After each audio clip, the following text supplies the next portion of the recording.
What's that old saying again? Opinions are like assholes. Everybody's got one. Well, it is very true. And also within the Celtic support, there is some honking opinions, absolutely stinking. And yeah, I'm guilty of some. I'm not going to lie. Yeah, I know for a fact that I come on here and I spout some absolute nonsense. Easy for me, Shane Duffy. This is it, saying it straight away. Best centre-half in Scotland, there's no doubt about it. But, you know, sometimes it's fun to look at other people's opinions and just think to yourself, what on earth are you thinking?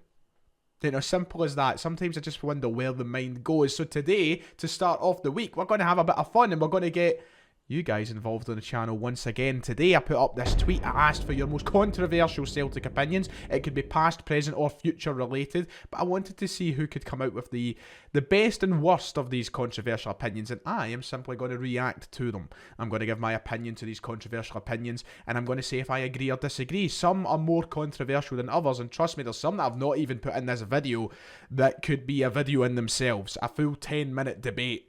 But I've decided to stick to 20 of the 250 replies. Yes, the tweet was only up for a couple of hours and it gathered 250 responses. For the sake of a 20-minute video, I'm going to have to narrow that down to 20 different things. And even at that, that's pushing it. So we're going to try our best. And you know what? If it goes down a success, if you enjoy this video and you want to see more of it in the future, maybe we'll revisit the tweet. Maybe we'll do a part 2 and look at some more honking opinions. But yeah, for now, we're going to have to stick with these ones. But I don't want to be here all day doing an introduction because this is a long video. And Celtic is a very delicate issue. I know that some of you will agree, disagree, and everything else in between, but we'll get there somehow. So, let's not waste any more time, and let's talk about some of your most controversial Celtic opinions. Also, like and subscribe, that would be much appreciated, even though I know this video is going to piss some people off with the opinions involved. But it's all a bit of fun. At the end of the day, we're off the back of a great season, we're heading into a very optimistic sounding season, so let's just be positive. And we're on the way to 35,000 subscribers, so if you could jump down below and hit those two buttons, like and subscribe, it would be very much appreciated. As I said, going to try my best not to waste an awful lot of time here, and we're going to try and dance through them. So we're going to start with Kieran, a good friend of the channel, Kieran Celtic. He's chipped in with the first opinion, and I do apologise as I look away to read out the tweets. That's just how I have to do these things. He says Celtic Park should never be touched or developed out with its current means unless it's interior modernisation. The capacity right now is perfect. The look of the three big stands with the smaller main stand is iconic, and its financial resources we just don't need to waste. I 100% agree with this one. I don't even think this is too controversial. If anything, I would say it's controversial if you want to see Celtic Park expanded. I don't see any reason why it should be. We have the perfect amount of seats right now to fill for the biggest games and almost fill for the smaller games. The reality is this: we don't sell 60,000 seats, 60,000 tickets week in, week out when we're playing Ross County and we're playing Hamiltons and we're playing Motherwells. It doesn't happen. We sell 50 to 55,000 tickets, roughly, when it comes to those games. And they might say something else over the tannoy, but we all know the truth.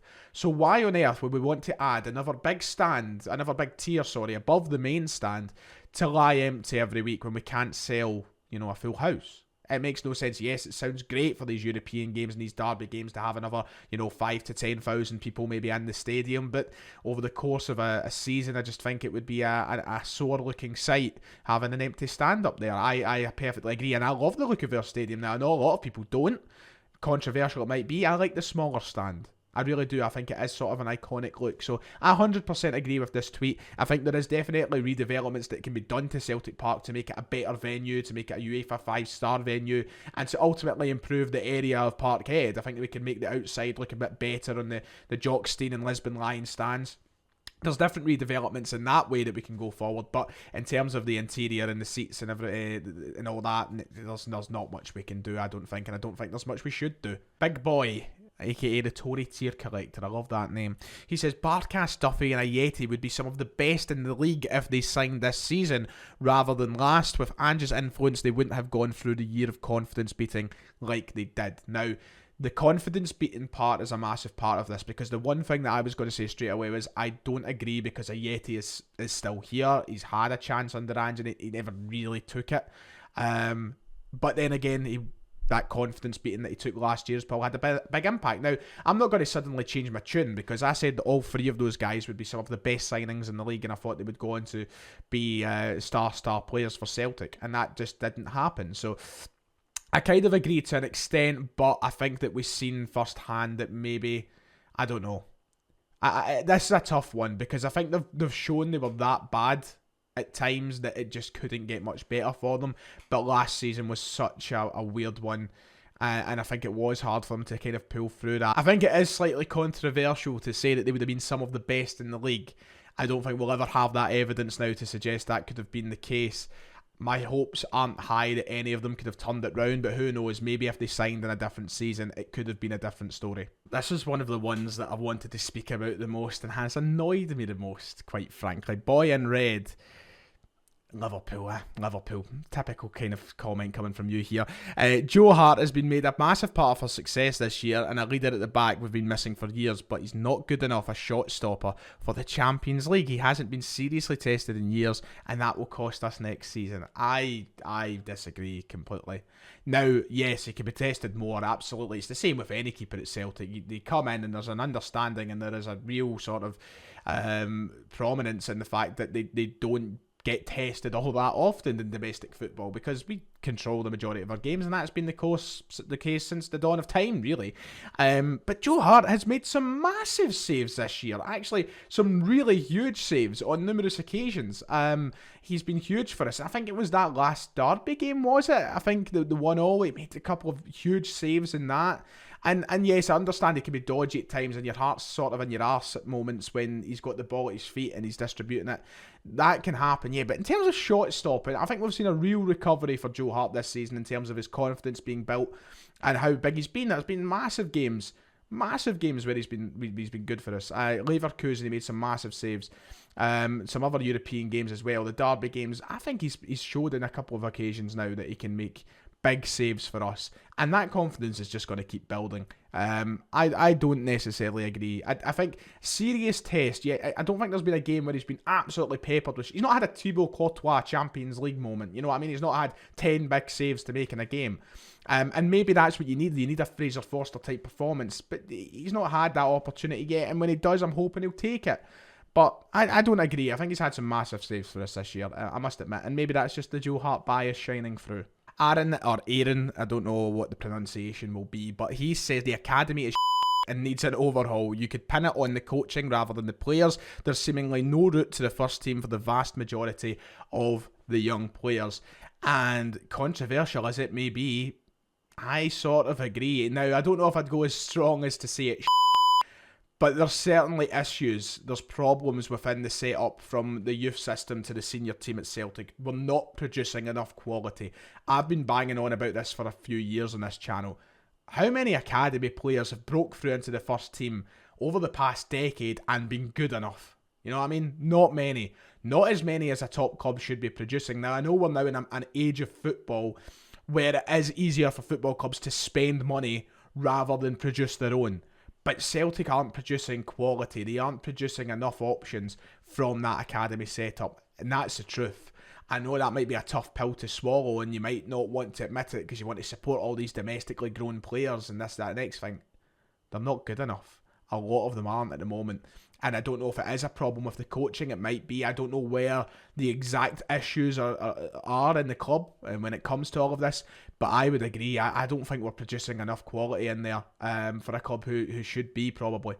But is that an issue with Scotland? Is that a Scotland thing? Is the country of Scotland not producing enough quality players? Maybe that's where the issues lie. Because I think that's part of it as well. Now, I know our national team is the best it's been in a long, long time. But you know, are we going to now see a struggle of players coming through? I don't know. I think that it's gems every now and then you find. I don't know, but I do agree with this. Don't know if it's controversial, but our squad is absolutely miles off Champions League level, and we won't get a single point in the group stages next season. I don't agree. I think we're not at the level that is required, I think. But I think to say we won't get a single point is a little bit harsh. Now, there's a lot of factors that determine whether or not we're going to get a point. You know, you've got a summer to build on this team, a summer of recruitment to go through. You've also got the fact that we don't know who we're going to play in the Champions League. You know, there's a group we could get that might have, you know, the quality that makes us suffer. But we might get a group that we can get, 5 or 6 points. So, it's too early to determine how many points we'll get. I think as a squad, as a whole, in terms of depth and all that, we are still a little bit off it. But I think our 11 right now is in a really good position. I think we're poised to kind of do well in the Champions League. But there certainly needs to be improvement. If we want to take ourselves seriously in the competition, yeah, absolutely, we do need to improve. But I think that's a little bit harsh. James Riley has chipped in with something that I've seen actually quite a lot through the thread, and a lot of people shared a similar opinion. He said, singing "Let's All Do the Huddle" while doing the huddle is cringeworthy. It's primary school level chanting. Yeah, I'm not a big fan of the huddle. I don't mind the actual huddle, like the team doing the huddle, but the stadium huddle, it looks great. And see, when you've got a drink in you, it's not that bad. But when you're sitting there sober and you're sitting bouncing up and down with your back to the game, singing "Let's All Do the Huddle," I'm not a killjoy, and I don't like to be a sore-faced bastard or anything, but I just think it's a little bit, I kind of agree. I must admit. Gaz has got one that I'm sure will ruffle a few favours. He says that Rogic had more bad games than good games in a Celtic top, and I think that, to be honest, if you hit out with this at the start of this season just passed, I think a lot of people would have agreed. I think a lot of people would have been like, yeah, I agree with that, not so controversial. But he came off the back of a great season, a season that's seen him nominated for Player of the Year awards, which now will have a lot of people saying, right, don't be so stupid. I do see why people would have that opinion, but I think the good of Tom Rogic far outweighs the bad of Tom Rogic. He's been a massive player for us over the best part of the last decade. He's contributed to some of the biggest moments, but there has been times where, he has gone missing and he hasn't been great. But let's sit down and be serious for a moment. How many players are consistently good year after year, month after month, week after week for a decade? Not many. You could say Scott Brown had moments where he wasn't great. Callum McGregor's been maybe the exception. He's been consistently good for, 5-6 years now. But there's players who have played for Celtic over the course of a long, long time, and they haven't been the level required, or they haven't been the best every single week. That's a hard level to maintain, especially with Rogic, who has struggled with injury issues, fitness issues, and he's been dropped in and out of the team. But I think the good far outweighs the bad of Tom Rogic, and he's one of the best talents I've seen in a Celtic jersey in my lifetime. So, I don't know. I can see why you'd maybe have that opinion, but I think that the good outweighs the bad, to be honest. This is an interesting one, actually. Stuart says, Origide's performance against Betis is one of the worst individual performances I can remember for Celtic. Was out of position 90% of the match and could not pass at all. If we do pick up a couple of million on him, then it's a great bit of business. I'll respond to the second part first. I don't see us getting a couple of million for him. I would be shocked. I'd be stunned if we get any. I'd be stunned if we get 7 figures for him. I'd be really stunned. But I agree. There was this sort of knee-jerk reaction after that game that Origide was outstanding, and a lot of people were like, what a game, has a future. I still remember sitting in the stadium going, it's been alright. But I still remember sitting there, and I said to my pals at the time, I said to Kieran Auld, who was beside me, I was like, I felt he was jockeying thin air at times. Like, it was like, how when you're playing FIFA and you hold LT or whatever button it is and they start jockeying? Like, he was doing that when he was nowhere near a player. And I was like, what are you doing? And you're right, I thought he was out of position constantly. Big level game to be thrown into, and I guess the nerves and such can make it hard. There was flashes of quality, not good, not severe quality, but there was flashes of a little bit there. But overall, yeah, I think there was a real exaggeration with how he played that day. Yeah, that's pretty basically all I'll say. James McCarthy is nowhere near as bad a player as people make him out.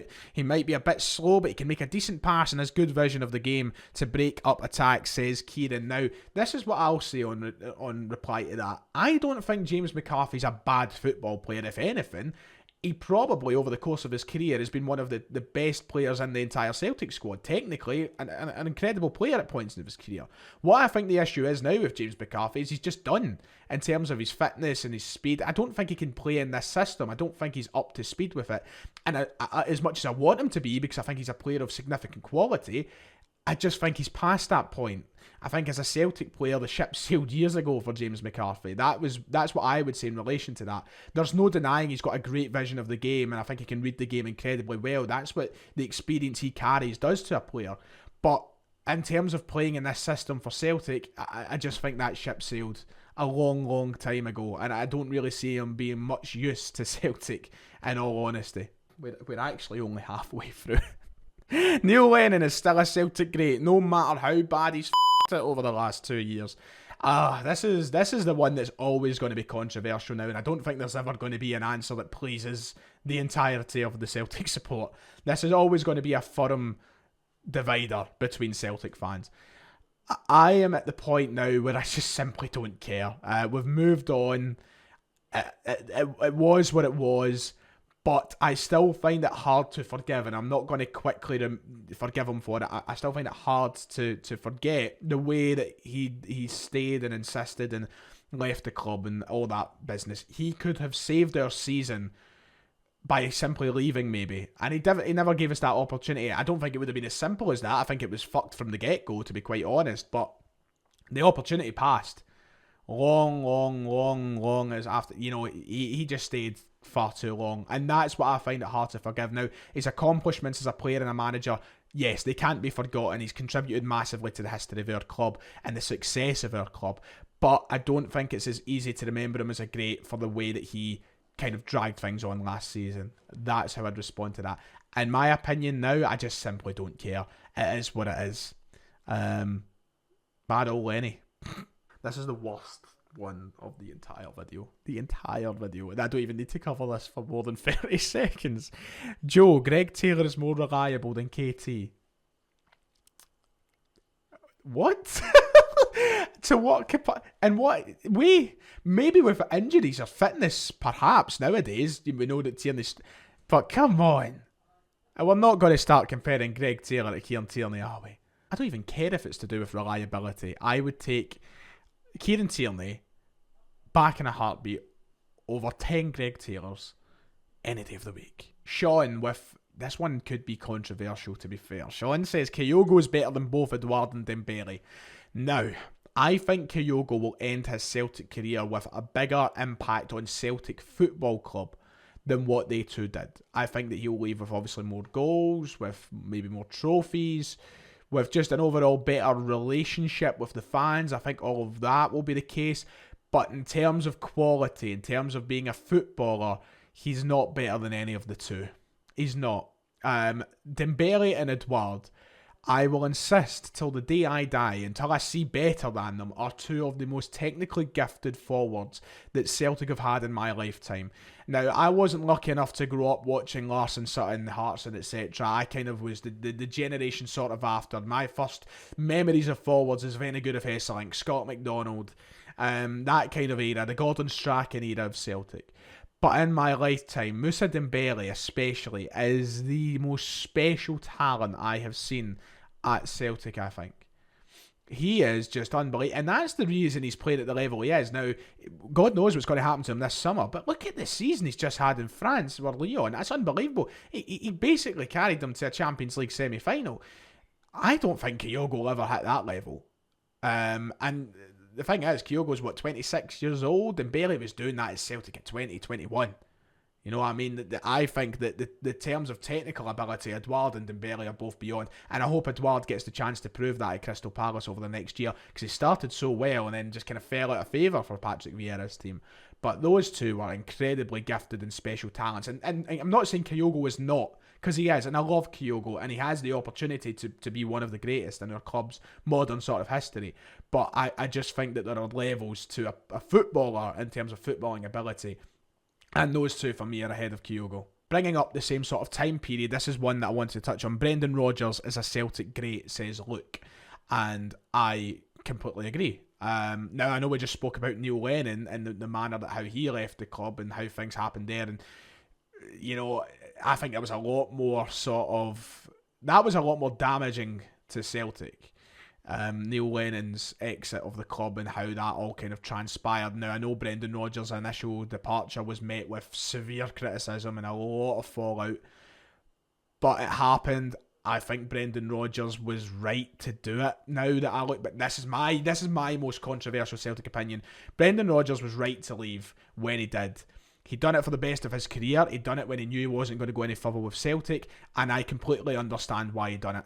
I don't say that I like it that he done it, but I understand why he done it, and I can fully accept him as a Celtic great. In fact, he's gave me the best memories of my life as a Celtic manager, and he's probably my favourite in my lifetime. Ange will probably overtake that, but I adore Brendan Rodgers, and I think he's one of the most gifted coaches in the whole of Britain.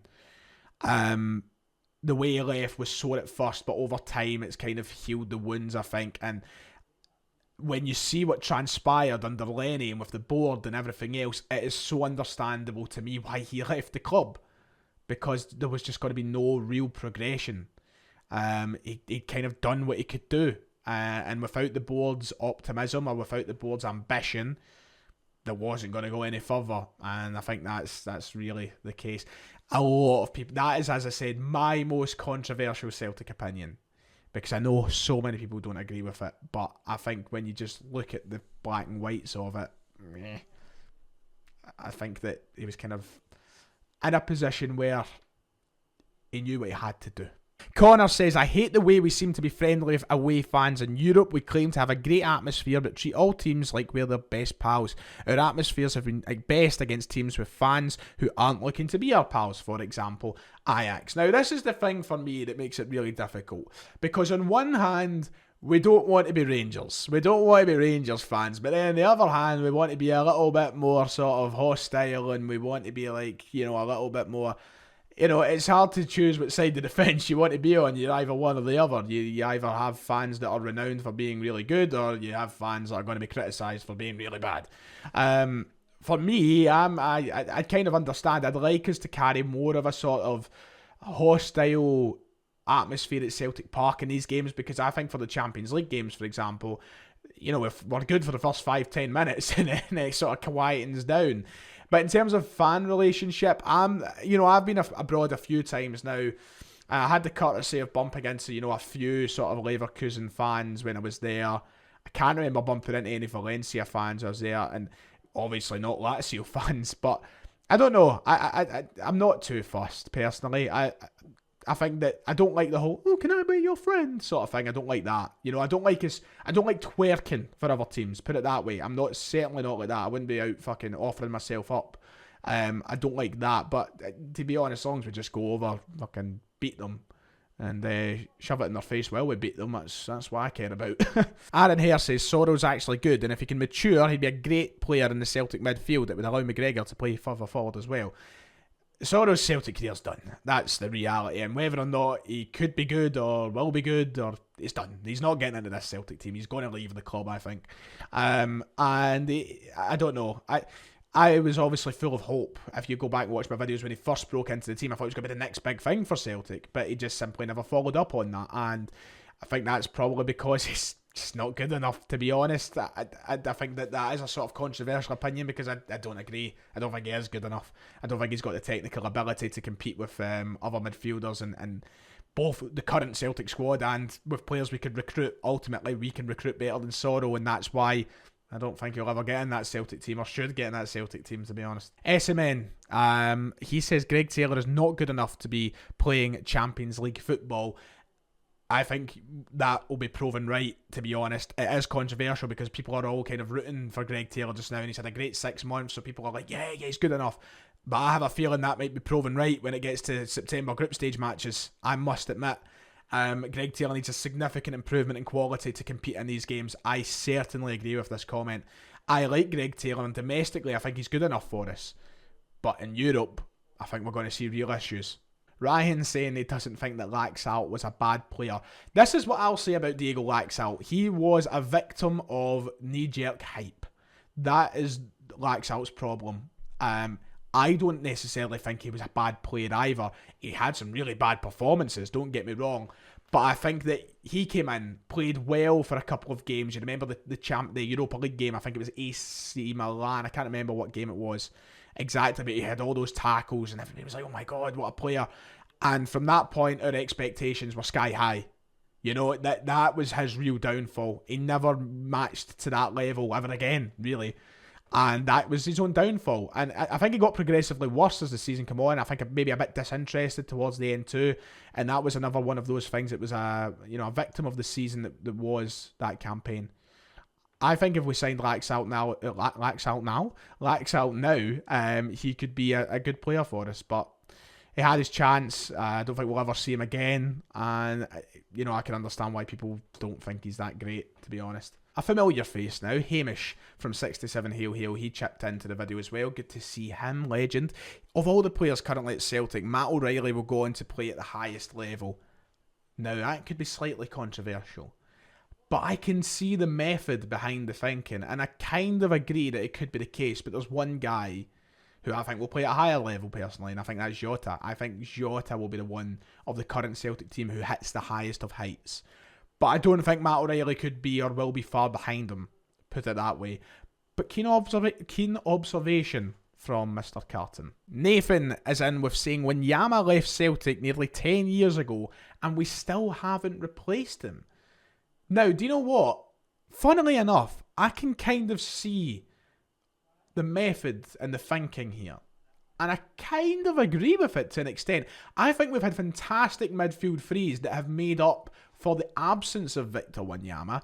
But I don't think we've quite ever had a player like Victor Wanyama since he's left the club. I can't necessarily think of any who you could say is a Wanyama of a player. So I kind of get that. But does the quality of the midfield threes we've had make up for that? We had Brown, Armstrong, Rogic over the years.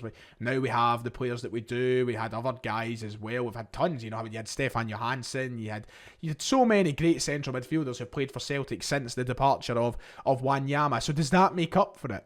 I think that Wanyama was so good for a European game, though, that you kind of want a player like that too. But in terms of him specifically as a player, I don't think we've ever had anybody like a Wanyama since he left. And finally, the last controversial opinion of today's video. This from the Celtic Da podcast. Said it before, and I'll keep banging the drum till it's sorted, but Rio Hatate is ruining the huddle, and it needs addressed ASAP. Now, the title, the name of the podcast says, great podcast, by the way, make sure and go and check out the Celtic Da podcast, but it is a very, that would get looked at as a very Celtic Da thing, wouldn't it? The huddle, people really getting passionate and caring about it, but, Celtic fans are the first ones to jump in and laugh at the likes of Ollie McBurney when he's not joining in with the huddle at Sheffield United. So, I would like to see Rio get a little bit more involved, show the team spirit and such. Now, I know he's obviously just came over from Japan and blah, blah, blah, and this, that, next thing. But get involved, get in the huddle. I actually kind of agree. I must admit, I'm not very passionate about the issue, but I would certainly lean on the side of sorting it out, put it that way. And that does it. I've spoke for so long, so I'm just going to wrap it up. Would you like a part 2? Let me know, because there is so many more controversial opinions that we didn't even get the chance to go through. You see how long this took for 20 of them? Imagine 250. So let me know if you want to see something like this again in the future. Make sure to hit like and subscribe. And see you all next time.